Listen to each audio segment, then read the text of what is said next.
When I made my worst year in WWE history video, I knew that there would be a part 2, and that would be the best year in WWE history.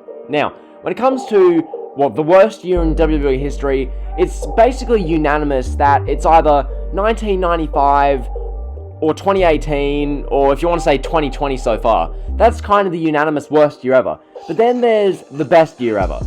This one is far more subjective. It varies based on criteria, and in my opinion, there is no one just flawless, perfect year. Every year had some underlying flaw, but what I'm going to do in this video is go through these years one by one in chronological order, just like I did in my worst years video, and explain why, in my opinion, a certain year is the best in WWE history. Now, once again, just like that video, I haven't fully decided off the top of my head right now, so you guys can get to hear me think out loud in that regard. So, without further ado, the years, I'm just going to list them off as far as the years that are in contention for being the best year in WWE history. So, I'm throwing this one in as kind of like an honorable mention type year, but the really old school fans, this is like the main year of the 80s, 1987. So, 1987's there. Then, the other years, 1997, 1998, 1999. You guys are seeing a trend here.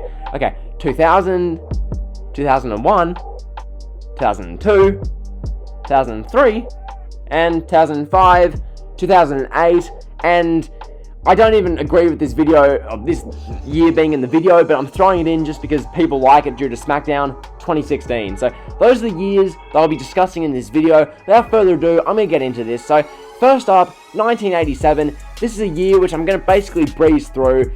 I only have this in the video because obviously WrestleMania 3 and Survivor Series were the only two pay-per-views of that year, both of which were incredibly significant. WrestleMania 3 is looked back upon as probably the most significant WrestleMania of at least, the 20th century, as far as like Hogan body slamming Andre, that whole match and the spectacle, having 93,000 people in the Pontiac Silverdome, having Steamboat vs. Savage, the IC title. Just WrestleMania 3 is so significant, and additionally the first ever Survivor Series came in 1987, so just on that alone, I feel like it's going to be like in the conversation. As a product though, it wasn't really anything special. It was basically Hogan running wild. This is 1987, you've got to remember, so there was barely any TV. It's like closed circuit type stuff. There might be like one WWF show per week, but that's it. So that's 1987. It's just not the best year in WWE history. I'll say that now, but I just wanted to bring it up. So 87. Then 1997. This one, as far as this is a tricky one. If people are telling me that 1997 is the best year in WWE history, personally, I wouldn't be totally against that, because 1997 was a year which, granted, the big four pay-per-views in 1997, none of which were overly incredible. Like, the Rumble was alright, WrestleMania was a one-match show, SummerSlam was whatever, and then Survivor Series really wasn't a great show outside of the screw job, which is just, a big talking point. So, as far as the big four pay-per-views, it was nothing special. As far as the quality of product, 1997 gave us Stone Cold Steve Austin really, emerging even more, because obviously in 1996 he did the Austin 316 promo, which really accelerated him. But 1997 we had Austin and Brett do the big double turn at WrestleMania 13 in that incredible match, and then we got Stone Cold Steve Austin versus Bret Hart and everything that came with that, as far as Team USA versus the Hart Foundation, and the stuff they did at Canadian Stampede was incredible. So that was really good. As for the company itself, the whole attitude was shifting in 1997, because the whole year WWF were losing in the ratings to World Championship Wrestling. Okay, WCW, led by Bischoff and all them, were cool, and WWF for so long was just uncool, family-friendly programming. In 97, they really made the shift. Like Bret and Shawn, DX, DX are really going at it. The Hart Foundation, the Nation was starting to fall. Like the quality of product was changing. So that's 1997. In my opinion, is the best year in WWE history? No, but it's right up there. So next up, 1998.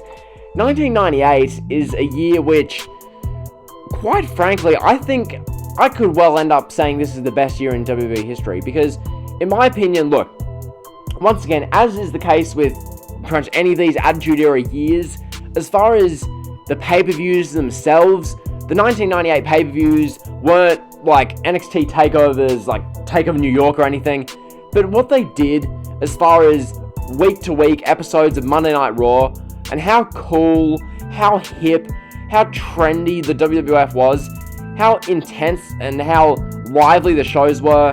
1998 was...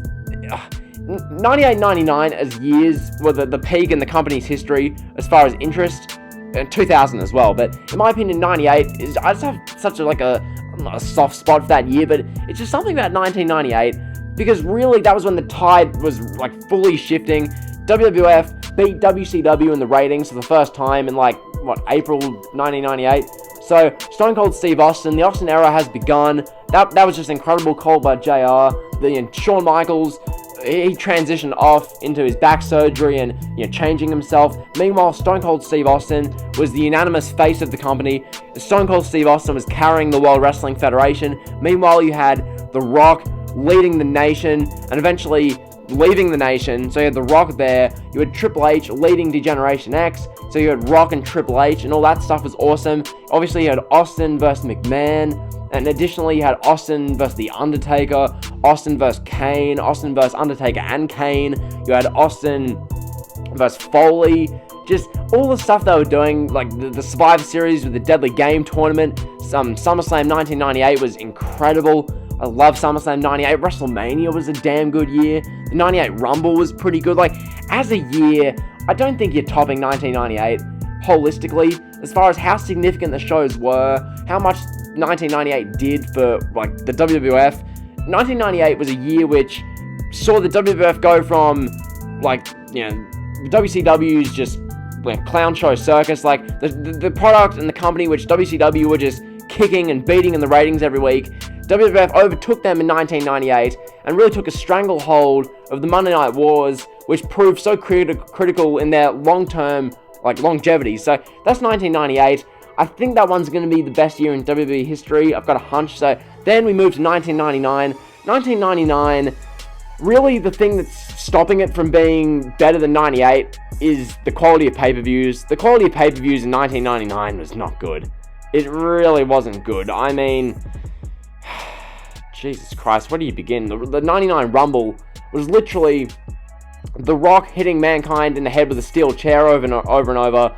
And then a Rumble match, which was literally Austin chasing McMahon into a bathroom, and then Austin getting jumped by, was it the APA or someone? I barely remember that Rumble match, but I just remember it was a sideshow circus. It was McMahon running from Austin the whole match, because they started 1 and 2, and then that led to WrestleMania 15. Rock and Austin was great, but the rest of the show was a steaming pile of trash. And then you hit SummerSlam 99. What even was SummerSlam 1999? I don't even remember. What even happened to that show? Wasn't that the triple threat match, which was Triple H, Foley, and the Big Show or The Rock? I don't remember. SummerSlam 99's too forgettable. And then Survivor Series 99, not memorable either. So that's those shows. The rest of the shows weren't even notable either. None of the other pay-per-views really rang a bell. The things I love about 1999, though, moving away from kind of the negatives of the pay-per-views, the storytelling and the Monday Night Raw shows in 1999, in my opinion, were the best Raws we ever got.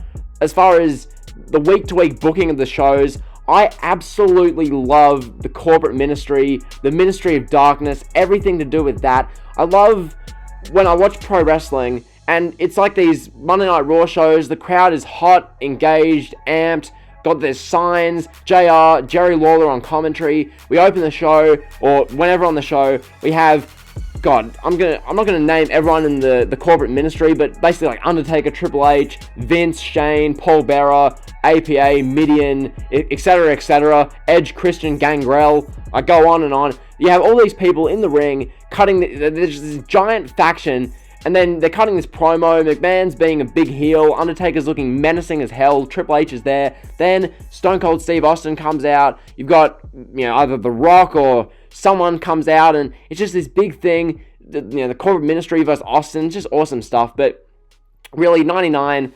I can't put it on the same level as 98, so that's 99. Then 2000. If Stone Cold Steve Austin never got hurt and he never had to go off for the neck surgery in 2000, I'd probably have 2000 as number one. But the fact that Stone Cold wasn't there, look, The Rock and Triple H did an exemplary job of carrying the company in 2000. They really did. The content they gave us in 2000, especially in that first half of the year, it was just phenomenal. I mean, realistically, the 2000 Royal Rumble was an amazing show, headlined by Triple H and Cactus Jack. The No Way Out show was awesome, once again headlined by Triple H and Cactus Jack. The WrestleMania show was the WrestleMania show was a farce, it really was.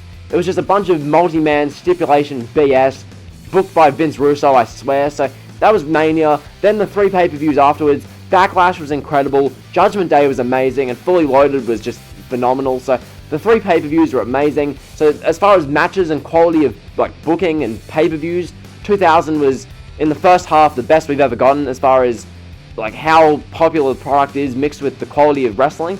But as far as the rest of 2000, the second half of 2000 was just a bunch of lackluster pay-per-views. The actual shows themselves, having Rikishi saying that he hit Austin for The Rock, and Survivor Series 2000 was Austin murdering Triple H, and Armageddon was a big Hell in a Cell match and nothing else. 2000, it's just a disappointing second half of the year, really killed off what was such a promising first half. So yeah, I can't say 2000. 2000 is a close second as of right now.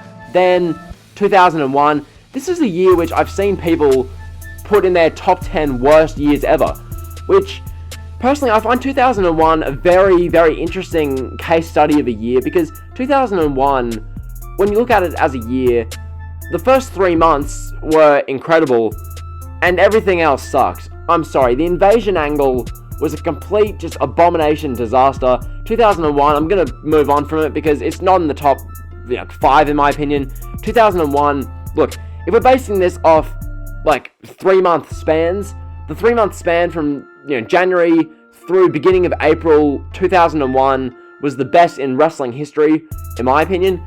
Royal Rumble 2001, phenomenal. No Way Out 2001, incredible. WrestleMania 17, the GOAT show in wrestling history. So as far as a 3-month span, just based off that, 2001 is in this video.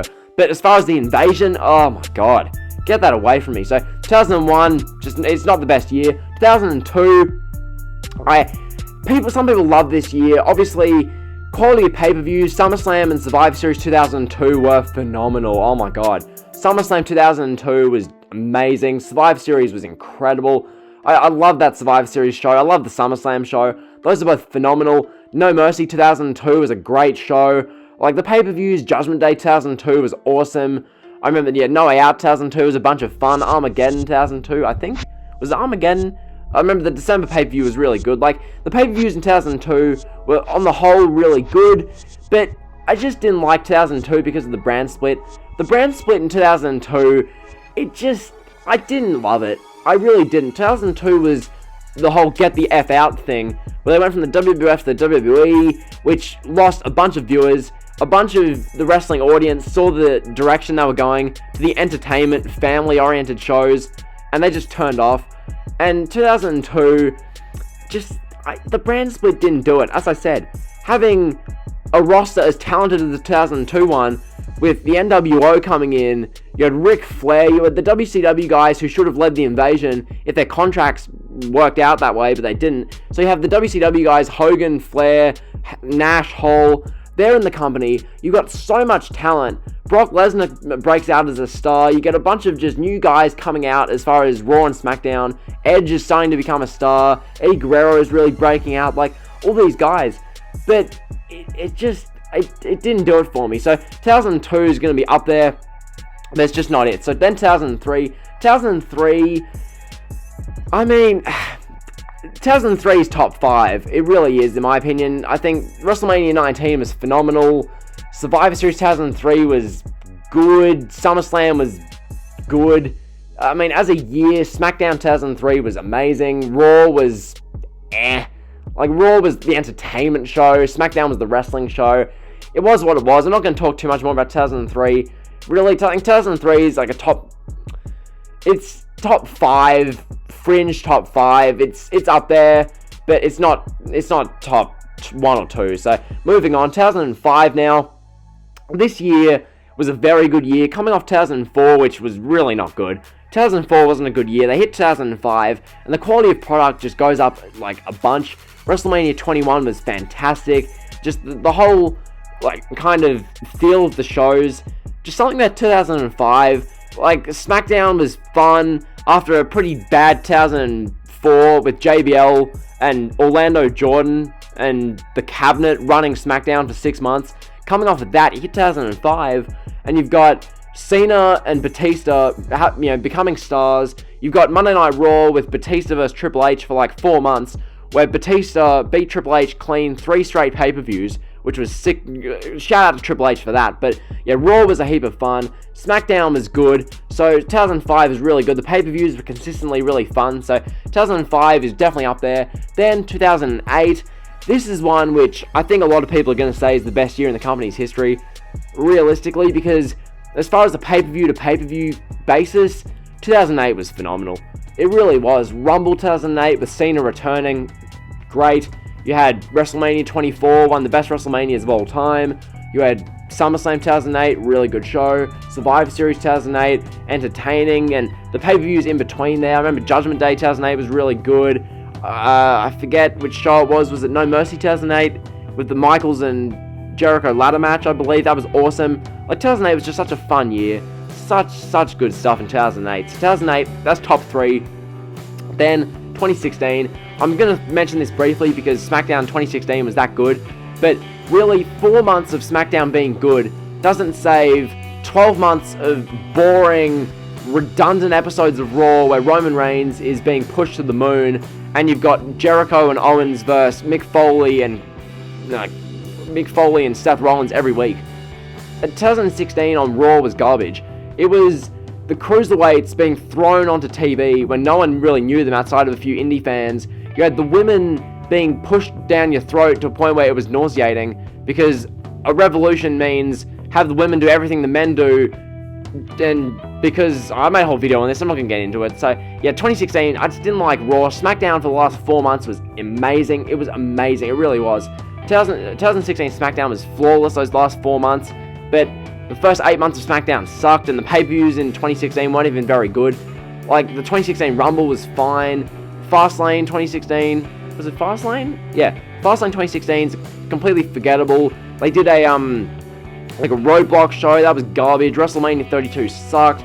Extreme Rules was Payback was good. What even else happened? Money in the Bank was fine. Battleground was like a really weird show. The Shield Triple Threat match happening at Battleground. You had Night of Champions or Clash of Champions, that was Hell in a Cell was a mess. 3 Hell in a Cell matches on one show, too much. Survivor Series was good, and then that was that. So basically, to sum this whole video up, what is the best year in WWE history? Here we go. Okay. In my opinion, the best year in WWE history was 1998, and that is closely followed by my second favorite year, or the second best year in WWE history, 2008. And I'd say the third best year in WWE history, I'm gonna do